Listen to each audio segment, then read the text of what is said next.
ಹೆಚ್ಚಾಗುತ್ತಲೇ ಇದೆ ಉಡುಪಿಯಲ್ಲಿ ಕೊರೋನಾ ಸೋಂಕು. ಉಡುಪಿ ಸೇರಿದಂತೆ ದೇಶದ 15 ನಗರಗಳ ಮೇಲೆ ಕೇಂದ್ರ ಕಣ್ಣನ್ನ ಇಟ್ಟಿರುವಂತದ್ದು.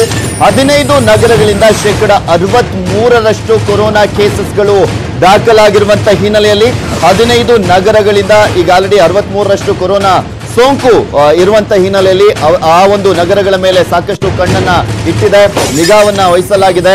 ಉಡುಪಿ, ಭರತ್ಪುರ, ನಾಗೌರ್, ಹಾಗೆ ಸತಾರಾ, ರಾಯಗಢ, ಹೈದರಾಬಾದ್, ಗುರುಗ್ರಾಮ, ಫರೀದಾಬಾದ್, ವಡೋದರ ಈ 15 ನಗರಗಳಲ್ಲಿ ವಿಶೇಷ ಮುಂಜಾಗ್ರತಾ ಕ್ರಮಗಳು ಅಗತ್ಯವಾಗಿರುವಂತ ಹಿನ್ನೆಲೆಯಲ್ಲಿ ಕೇಂದ್ರ ಸರ್ಕಾರ ವಿಶೇಷ ನಿಗಾವನ್ನ ಇಡ್ತಾ ಇದೆ. ಉಡುಪಿ ಸೇರಿದಂತೆ 15 ನಗರಗಳಲ್ಲಿ ಈ ಒಂದು ವಿಶೇಷ ನಿಗಾ ವಹಿಸಿ ರಾಜ್ಯ ಸರ್ಕಾರಗಳಿಗೆ ಕೇಂದ್ರದಿಂದ ಖಡಕ್ ಸೂಚನೆ ಕೂಡ ಹೋಗಿದೆ. ಅಂದ್ರೆ ಉಡುಪಿಯಲ್ಲಿ ಈಗ ಆಲ್ರೆಡಿ 900ಕ್ಕೂ ಹೆಚ್ಚಿನ ಕೇಸ್ಗಳು ಇರುವಂತ ಹಿನ್ನೆಲೆಯಲ್ಲಿ ಅಲ್ಲಿ ಮತ್ತಷ್ಟು ಬಿಗಿಯಾದಂತ ಕ್ರಮಗಳನ್ನ ಕೈಗೊಳ್ಳಬೇಕಾಗಿದೆ.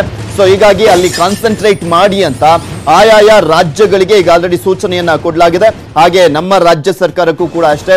ಉಡುಪಿಯಲ್ಲಿ 900ಕ್ಕೂ ಹೆಚ್ಚಿನ ಕೇಸ್ ಇದೆ. ರಾಜ್ಯದಲ್ಲಿ ಅತಿ ಹೆಚ್ಚು ಸೋಂಕಿತರಿರುವಂತ ಜಿಲ್ಲೆ ಅಂದ್ರೆ ಈಗ ಅದು ಉಡುಪಿ. ಹೀಗಾಗಿ ಕೇಂದ್ರ ಸರ್ಕಾರದ ಮೂಲಗಳಿಂದ ಮಾಹಿತಿ ಲಭ್ಯವಾಗಿರುವಂತದ್ದು ರಾಜ್ಯ ಸರ್ಕಾರಕ್ಕೆ ಖಡಕ್ ಎಚ್ಚರಿಕೆ ಅಥವಾ ಸೂಚನೆ ಈಗ ಹೋಗಿದೆ. ಉಡುಪಿಯಲ್ಲಿ ಮತ್ತಷ್ಟು ನಿಗಾ ವಹಿಸಿ ಅಂತ ಸೂಚನೆಯನ್ನ ನೀಡಲಾಗಿದೆ.